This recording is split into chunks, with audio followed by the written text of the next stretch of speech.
There we go. Hello, and thank you for joining the Super Rugby Round 19 review brought to you by DrivingMaul. Hi, I'm Paul, the guy behind DrivingMaul, your best place for rugby predictions and opinion. And joining me this evening is Shane. How you doing, sir? Good, thanks, Paul. How are you? I'm good too. I'm good, thank you. I think I'm there. Even if I get you on screen soon, then everyone can see it. Now people can see it. There we go. Fun and games with technical issues this evening. So we're live on Periscope and Facebook. Sorry about the YouTube one. I will put up a recording on YouTube later if you prefer YouTube. So last round of the regular season. A few questions still to answer. Evening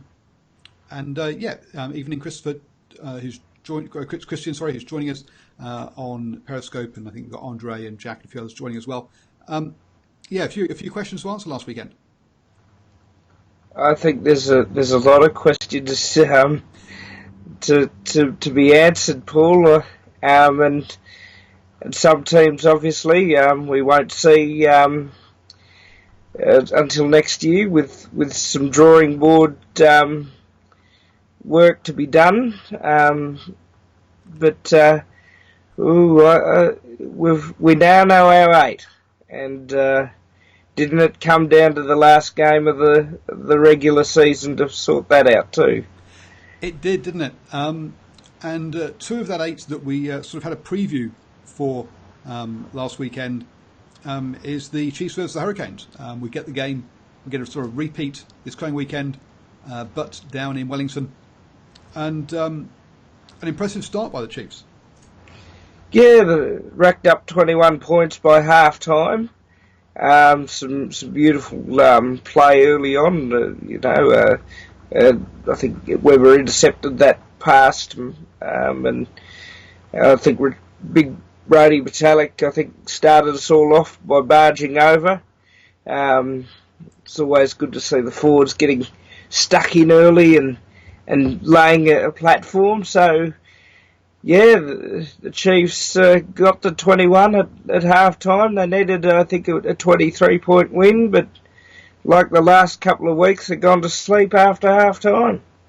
Well, I was going to say, this is the third week on the trot where the Chiefs have won the first half by keeping their opponents to 0 and racking up a good score for themselves. You say Retallick bashed over. We had the Weber intercept as well. And then Stevenson with some lovely vision to find his man with the basketball pass. And I guess, we should have learnt from the past 2 weeks that just because the Chiefs run out to a big lead to 0, that doesn't mean that they're going to continue in that kind of vein either. So all a bit strange that they managed to do this 3 weeks on the trot now. And then you say come out the second half, and sorry, Sean, I'm looking at a delayed picture there. I thought you couldn't hear, but all right, it's got multiple screens going. And so we come out to the second half. Geordie misses a penalty, but Ben Lam then shows us a bit more of his skill, because he's gone quiet since the international break, really. But managed to get a good outside line in this one. Yeah, it's good to see him start being put back into the starting side. I think that's where he belongs. He's a very, very talented winger. Got some pace and got the ability to barge over and run over opponents too when he's got the ball in hand. And I think he put that back an inside ball into one of his backs, and off the Hurricanes went for a big second half. And they closed the gap with a couple of tries. Then we had the red card. Now we'll be talking about red cards again later, but this one was a clear red card, wasn't it? Pretty obvious shoulder to the head. I don't think they needed to go to the TMO for that one. Johnny Taiuli, very good young player, plenty of potential. Very, very bad technique. The contact was definitely to the face, and Mike, I believe it was Mike Fraser, the referee for that game. Well, he had no alternative but to give a red card there. Yep. And then the Canes drove over soon after that. It's like, okay, could the Canes make a comeback? But Webber did a wonderful break down the left, down the blind side off the scrum that led to the Chiefs going over and sealing the game. And is Webber in the kind of form, and he's keeping Triple T out the side, is he in the kind of form that gets him some All Black recognition again, do you think? Well, I've got to say, as an Australian, I'll leave that to the Kiwis, but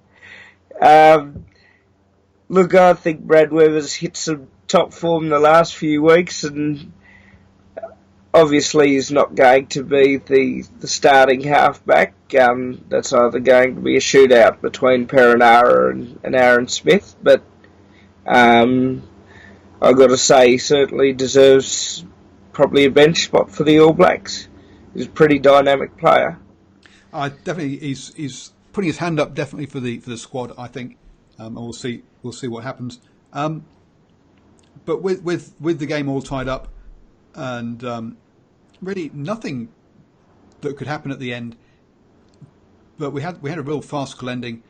Liam Messam trying a crossfield kick. That's really not part of his normal repertoire.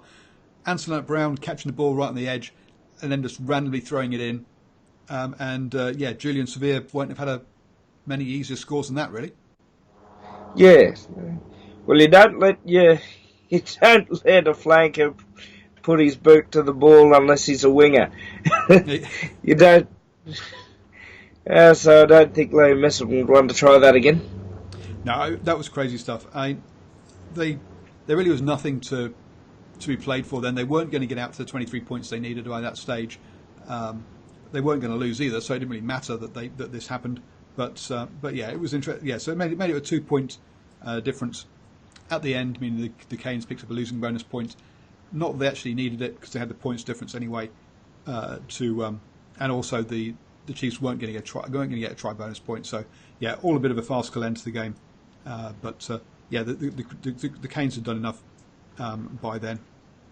Just quickly, Paul, on that, and I know we'll probably talk about it in greater detail on Thursday night, but do you feel that would have done the Chiefs some confidence for next week going into Wellington and playing that exact same leg again?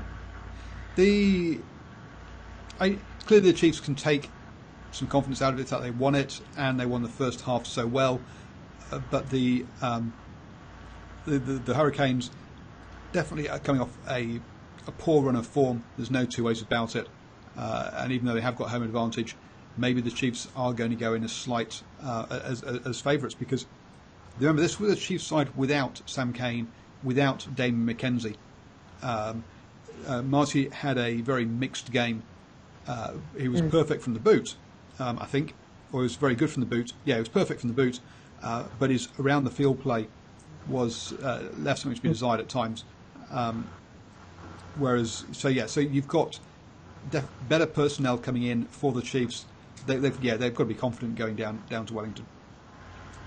And I've got to say, the Hurricanes' first try, they were very lucky to get that try because it looked like Marty had been taken out. I listened to this one on the radio and then caught highlights. Yeah, there's there was definitely some. I think there's one later on where I'm going to talk about where clearly where a player was being held, which is why there was a gap around the fringes of the ruck. But that kind of stuff does happen, and yeah, it doesn't always get spotted. It's part of the what people would call the dark arts. I think of this. Some stats, obviously, the Chiefs' tackling was good at 89%, and the Hurricanes only at 80%. The Hurricanes' line-out spluttered, whereas the Chiefs were perfect from the line-out. So all of those things will look good for next weekend. But the Chiefs did concede more penalties and more turnovers, and it's going to be that turnovers where they're going to have to sort things out, I think. And on the flip side, the Hurricanes only lost by 2, but they only made 40% of their kicks. So they left a whole bunch of points out there. So they lost by 4, sorry. But they left 7 points worth of kicks out there. So they could have won this one.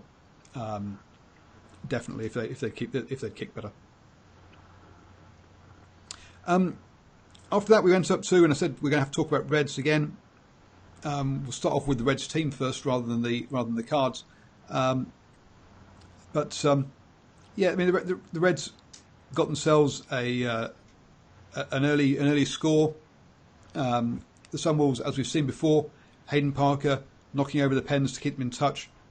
Well, we saw some good 20 phases by the Reds to get through for the next try. It shows that they were playing some decent rugby.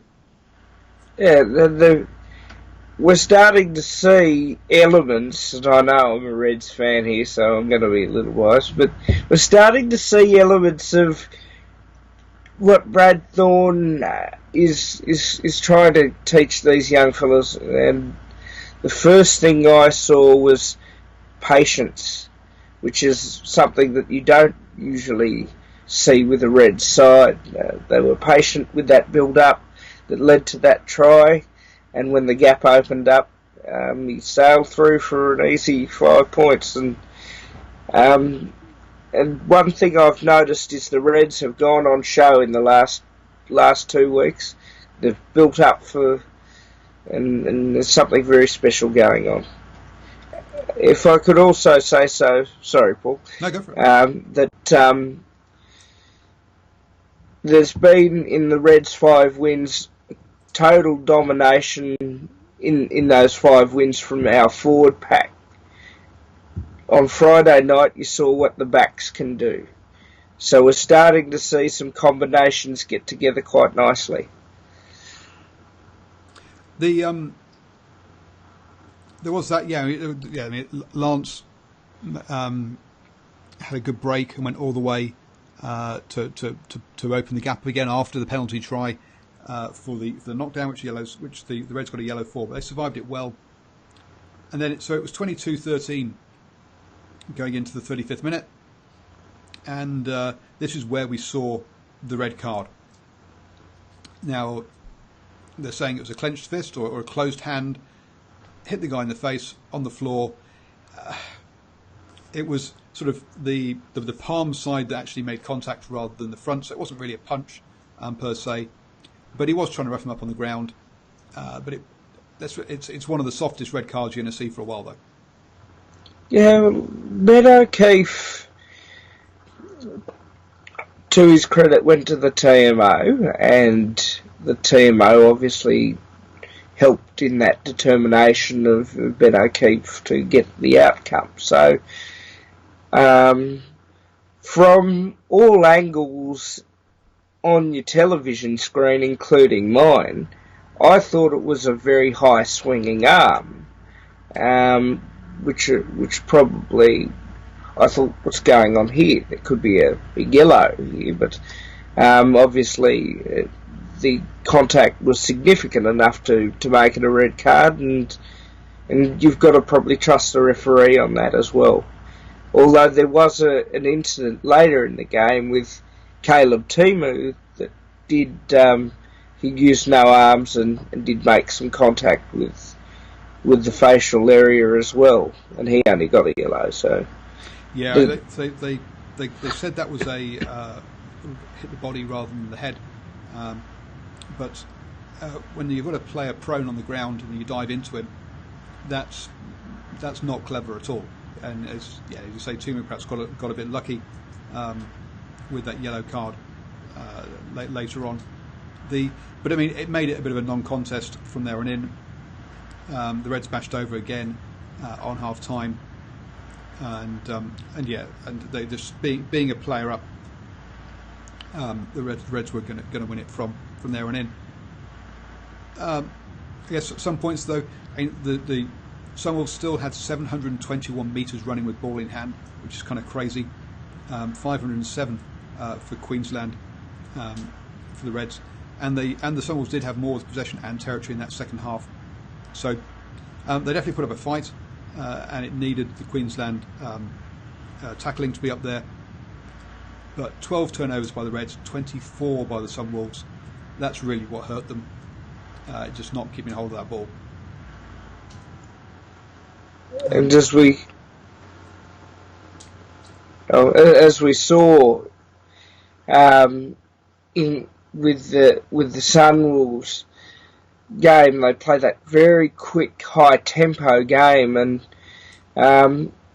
actually I was pleasantly surprised at times, but as a Reds fan, you're very glad that the boys managed to keep on the pace with the Sunwolves with their quick line speed, and not only match it, beat it, and that's the sort of game you've got to play against the Sunwolves, because they scored 4 tries themselves in that game. It was so they can play a good game of rugby.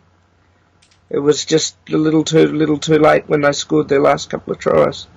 Yeah, I mean, it had opened up to 48-13 before the Sunwolves got 2 late consolation tries. So it was, perhaps even worse than it suggests on there. We then had the early game on Saturday, which caught me a bit by surprise, and meant I missed the start to this one. But I've caught up since then. A bit of a cracker between the Highlanders and Rebels, perhaps more so than we might have expected.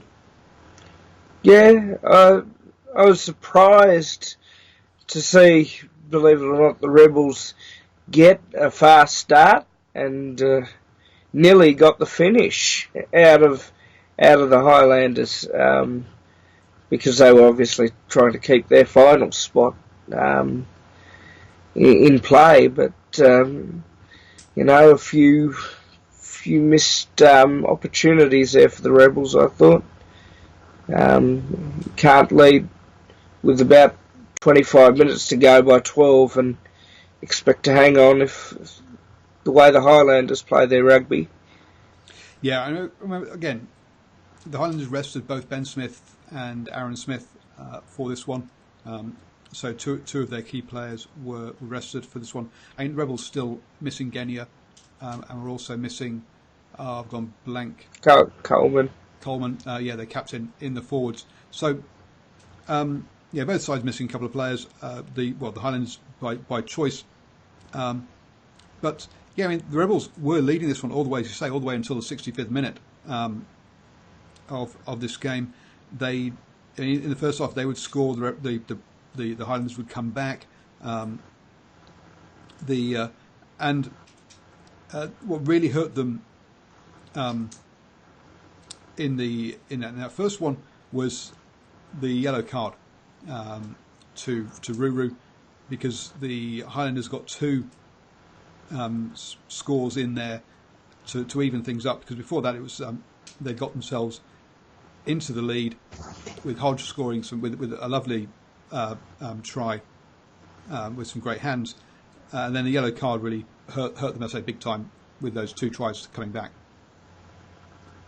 Yeah, and you don't want to fall foul of Glenn Jackson Australian teams, let me tell you, because he knows how to hand out some punishment, and he had to in that occasion. The Rebels were giving away far too many penalties for his liking, and ultimately you've got to go to the book sometimes, and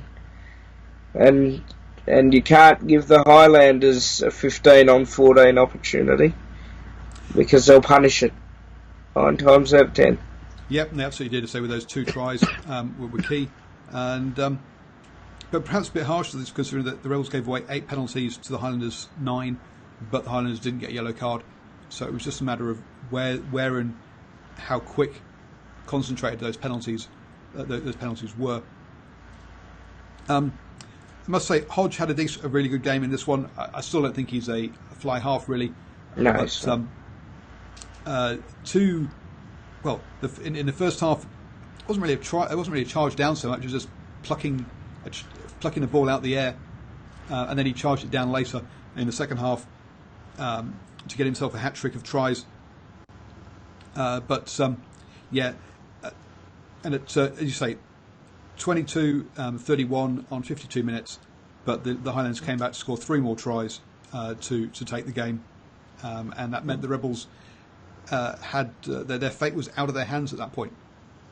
Yeah, and I've got to say, if there is one thing that the Rebels do deserve credit for, is they swung the ball late, they didn't stop trying, and, it was just an unfortunate big hit that caused the turnover in the end, which was a beautiful tackle by the winger out there for the Highlanders, which won the... Oh, Naholo, yes. That was Naholo, absolutely beautiful. 2 arms in that tackle, I can assure you. But I've got to say, I've got to pay dividends to the Rebels there. They swung it late. They tried. They probably blew a few opportunities this year, which cost them their final spots, and they'll probably be ruining that too. Absolutely. I just comment in the on the Periscope or the Twitter. Magpie 672 says Glenn Jackson is brutal at the breakdown. Don't think he helps the Highlanders' style of play. Maybe not, but hey, they did the business at the weekend. We then moved on to what was pretty much, everyone saw this one coming. The Crusaders 54-17 to the Blues to end what has been a woeful season for my Blues. Yet again.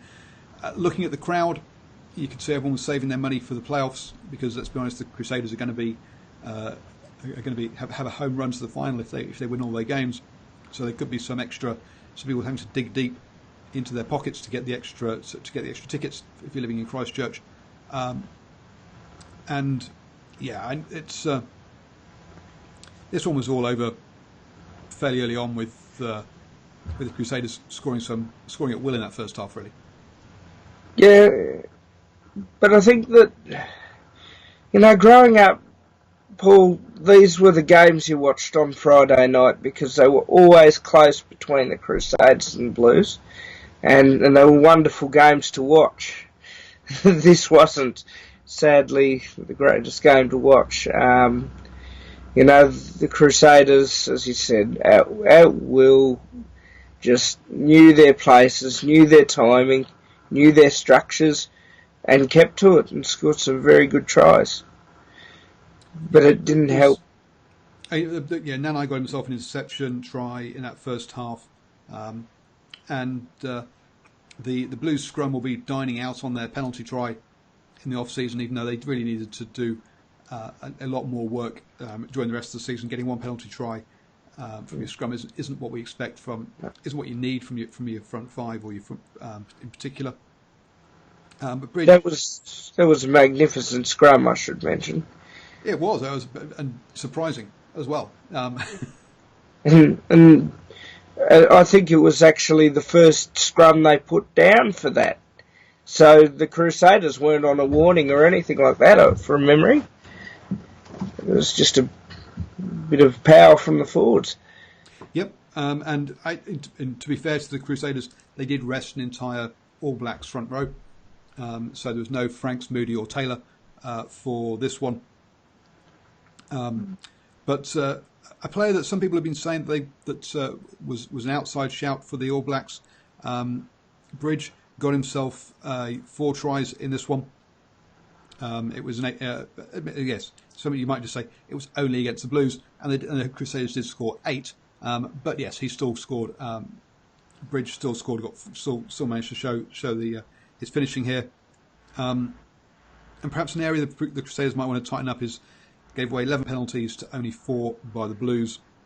But when you make 24 clean breaks to 9 by the opposition, you're going to be scoring points, and you don't have to worry about those penalties too much. Well, that's true, and what we noticed at the pub, it was our pub game for the week, was that the Blues just capitulated in the last 15 minutes. It's like the forwards were wanting to dine out at KFC and get the game over with. It was entertaining from the if you're looking at it from the Crusaders' point of view, but from the Blues' point of view, it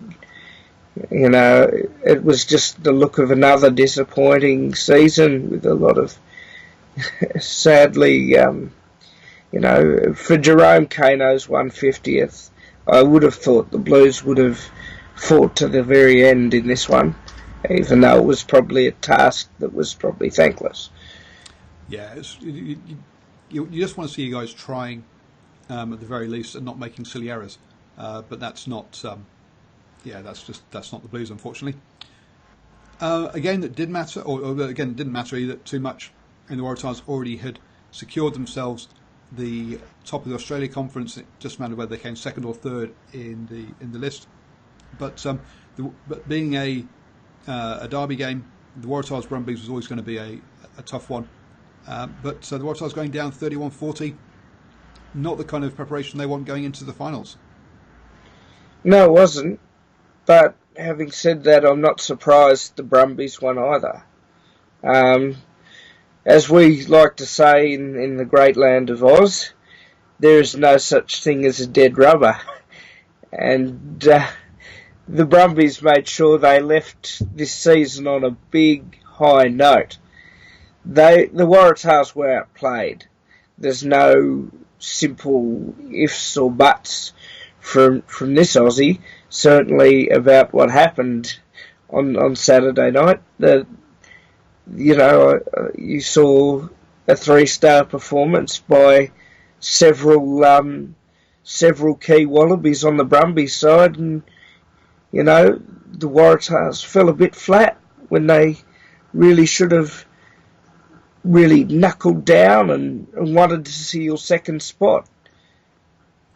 Yeah, we should. But Wellesley had got the win, and they'd beaten the Rebels away. Then the Sunwolves at home. The Sunwolves at home had not been a convincing performance, and they were also aided by a red card in that one as well. So they didn't come into this one with necessarily the best form that we expected. Banks got an intercept. Leofano dummied and went. So some poor looking after the pill, and then some poor defence. The Brumbies then went over again. It was 3:21 after 20 minutes. The Brumbies were scoring at point a minute in that opening quarter, which is kind of crazy pace. They couldn't keep that up, obviously, but they managed to. They still went in at half time, 10-26 ahead, despite having given a yellow card up as well during that time. And didn't the Waratahs look shell-shocked? It was unbelievable. You look at particularly the first half. Spate was getting into space. Kurandrani was getting into space. There was a lot of quick ball from particularly from Powell and Leofano to their inside backs. It was just comprehensive in that first half by the Brumbies, and even though they had a man down for 10, it didn't seem to have done too much damage to them either. And Goodwin, a player that's kind of disappointed, pulled off one of the perhaps one of the best solo efforts of the season for his try. Beautiful chip and chase, wasn't it? And with plenty of space when he regathered the ball and breaks the line, then chips over the player, collects it and scores. Yeah, amazing try. Shame he couldn't have done it more often. I think it's going to be. I like Cole Godwin as a player. He's a bit of a different inside centre to the Beals and and perhaps the Billy Meeks. They've all got their different style of inside centre here in Australia, but he probably stepped up in the last few weeks, I thought, particularly against the Hurricanes and this week against the Waratahs. But yet Well, with he just probably didn't prove that on occasions this year. Yeah, where he could have done a little bit more. Comment in the on Periscope, which was Brumbies have been good for a while now. Took nearly the whole season to show us they can play, and I think they took a while to figure out what their best side was. Should Leofano be playing 10 or 12? Should Herrera be in there? Should Godwin be that whole axis piece? They just took too long to figure out what was their best combination, I think, and that's why we've not seen the best stuff. That's why it took maybe half a season just to figure out their starting side, which is probably why they finished with a wet sail. Yeah, well, Liliofano did very well at 10 in the last few rounds. I actually prefer Harawa at 10 and Liliofano at 12. But, it's one of those 50-50 calls you have to make as a coaching, in the coaching ranks. And, Harawa did pretty well as a finisher off the bench. And he's only young too, so his opportunity will come in the next couple of years, and I think he'll be right. So there's a lot of excitement and exciting times, I think, ahead of the Brumbies. Yep, and some of the things that Waratahs are going to have to tighten up in their quarterfinals. 79% tackling, way down on the 86 from the Brumbies. 17 turnovers compared to 10 from the Brumbies, and also their line-out was only functioning. They only won 2/3 of their line-outs as well. So a whole bunch of issues and areas there for the Tars to work on during the week. They got as well as sorry, Paul. I should mention the breakdown as well. Pocock dominated as Pocock does. He's just the Tars breakdown was terrible as well. They just didn't get the secure heads they needed at times too, and tried to rush things. So the two sides from Australia that were looking at getting into in the finals, both lost and had to wait for the results in South Africa. Obviously, the Tars waiting to see if the Lions would win and would they get second or third, and the Rebels seeing on how the Sharks Jaguares game went to see whether they would actually be in the finals. So the Aussie sides didn't help themselves going as we headed over the Pacific. Not Pacific, sorry, which one I'm talking about? Head over the Indian Ocean. There we go. To Africa. First up, the Lions versus the Bulls. The Lions won this one 38-12, and the Lions have only lost once in the last 2 years to a South African side, and that was the Sharks last weekend. And so you weren't expecting that to happen here. But to be fair, the Bulls rushed out to a 12-0 lead after 12 minutes. Elton Yankees, some very soft defence when he was in at fullback, and you can see why he's put back there because he didn't even bother to try and tackle. And then Jesse Creel, who's in some great form at the moment, finishing off after a turnover. But the Bulls came out the traps really well. They did. Pun here, bull out of the gate, and quick start, 12-0 up. Surely would have helped the confidence levels for that time. And then we see the skill errors come out in the Bulls. This wasn't... While it was a big win for the Lions in terms of points margin, they were very much helped by a lot of skill errors by the Bulls there. The Lions... 23 turnovers by the Bulls. The Lions weren't perfect by any stretch with 17. And then 14 penalties conceded by the Bulls to 6 by the Lions. Yeah, the Bulls, their own worst enemies in this game. Oh, yes. And they're lucky they didn't concede 2 scrum penalty tries. They conceded 1, but there was one that was given a penalty overall, but I think it was the Lions' second try that very, very eerily looked like a penalty try, I can assure you. So there was a lot of issues all around the park, and not to mention the handling errors and the basic, put down of the ball in your in goal, which was just chaotic and hectic.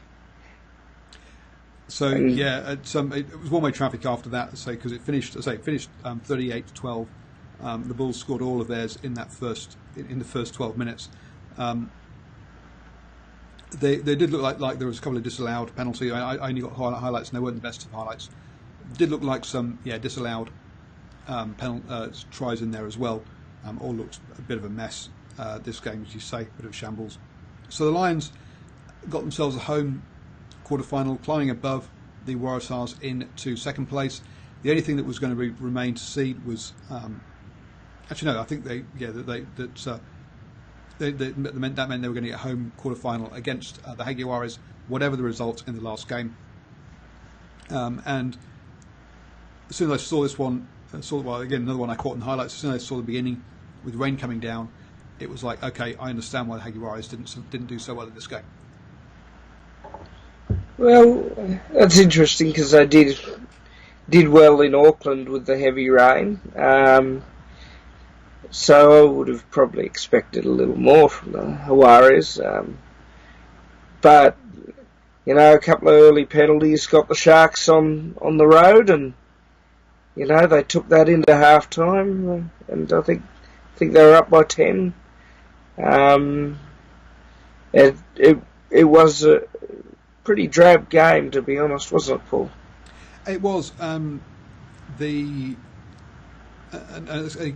again, the Sharks. You say, we started off with a kicking duel to start off with, and then we had the Sharks getting a yellow card for he called it a grass cut tackle, but basically diving at the legs without the arms. I'm just going to have to go back for a comment here. Magpie 672. Lions will make the final again. They'll be hard to beat in the knockouts. Really, to me, I don't think the Lions haven't really shown the form of the previous 2 years, and whilst they have an easy tie in the first round against the Jaguares, you'd expect them to win that with Jaguares' form in the last 2 weeks. But I guess that also means that they will then be having a home semi-final. So I guess some of the things are falling into place for them. But this time, the New Zealand sides haven't. If we go back 2 years, where they got the Highlanders in the semi-finals, the Highlanders had played something like in Argentina in their last game of the regular season. They had to travel back to either to Australia, I think it was, to win their quarter-final, and then flew back over to South Africa for their semi-final. They're not going to have that this time. Whoever goes over there will have been based. Will not have those big long hauls. All the New Zealand sides have played in New Zealand this weekend. I think, is that right? Yeah, or did one of them play overseas? No, they all played in New Zealand this weekend. So they're going to go in relative rest into that quarterfinals. They're all playing in New Zealand or Australia. The Highlanders pop over to Sydney is not that far away, so it's not. The sides aren't having big long haul trips this time. So I think the Lions. I'm not so convinced that they'll go all the way yet again. And I think the Jaguares side this coming week will be a different side to the side they played the Sharks. I think they'll be mentally ready. They'll give it a good crack. It'll be very physical. So the Lions, well, I think they'll win the game. I think that they'll be certainly tired and bruised afterwards. It's the Jaguares, as a big emotional side. I think the emotion of them being their first ever playoff game, we'll see the best. I think we'll see the best out of them. Even though all their away trips where they've played well were in Australia and New Zealand. They've not played well in South Africa yet, which is a bit strange. I don't know what's going on there, but we'll see. I did think that we might have had a bit of a footballing try, but Moroni just didn't get there in time. With him touching it down literally on the line, I thought he got held back personally. I would have potentially gone back for a penalty or even a penalty try where one of the guys just grabs his arm momentarily. It's not much, but when you're talking about when you see how close he doesn't touch it down, I would say that being impeded like that was the difference between a try and a no try to me. Yeah, I think it's one of those 50-50s, isn't it? And sometimes the blade of grass maybe what's being seen. From memory, I think it went to the TMO, didn't it? Yeah, it did, yeah. And sometimes it's very difficult to see which part of the blade of grass it touched. Oh, no, it was definitely on the white line, but it was just, but I say, someone just held his arm briefly as they were both running to the ball. And yes, it would have been, people would say, oh, it's a harsh penalty. That's just normal jockeying. It is, but when you're talking a try like that, it was very close. But it wasn't until really that that second half where it looked like the rain might have stopped, the backs came out to play, and the Jaguares got themselves some good,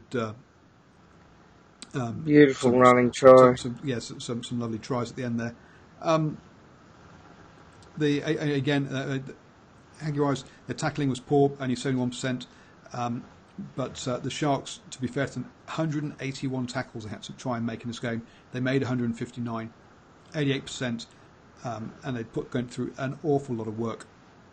And they only gave up 3 penalties in all that time, whereas Jaguares gave up 9. So great discipline, even if they did pick up the yellow card and a serious amount of work there for this win. The Sharks only had 27% possession and 30% possession, 32% possession and 31% territory in this game. So some serious defending going on in this one. And it shows you with those statistics just how much work you have to do at the ground level against Argentinian sides, because they're not a great believer in 1 or 2 phases then a kick, 1 or 2 phases then a kick. You will have to do 10, 15, 20 phases at a time down the middle defending. And they're not afraid to throw the ball around when they have to either. Yeah, no, absolutely. And obviously it's the forwards in this. If we go through, Toit, Paul, Botha, Waite, Vermeulen and Pries were 16, 13, 18, 27, 14 and 12 tackles. So some serious work gone through there by that crowd to win this one. So that leaves us with our final 8 then. Just a quick run through. So the Crusaders obviously were always going to finish top. The Lions with that win and with the Waratahs losing meant the Lions climbed up in second. The Waratahs sat in third. The Hurricanes looked after their 4th position by not losing by a large margin to the Chiefs. The Chiefs didn't do enough to climb above the Hurricanes. They sat in 5th. The Highlanders looked after their 6th place quite comfortably. The Jaguares by then were always going to finish 7th because the Rebels lost. And then the Sharks beating the Jaguares meant they climbed up into 8th. And that means you've got the Crusaders hosting the Sharks. The one side that does have to travel across the ocean, travel in time zones.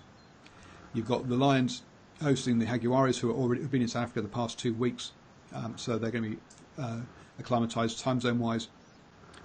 You've got the Waratahs hosting the Highlanders, and then we've got that repeat game that we talked about earlier, the Hurricanes hosting the Chiefs this coming weekend. So, which one are you looking forward to most? I'm probably looking forward to the battle of the big cats, the Lions and the Jaguares. I think, I think the Lions would be favourites to win that. I think the Jaguares will be up to put up a very good physical fight. So that'll be my pick for the weekend. The Hurricanes Chiefs has got to be the New Zealand Derby one has also got to be up there.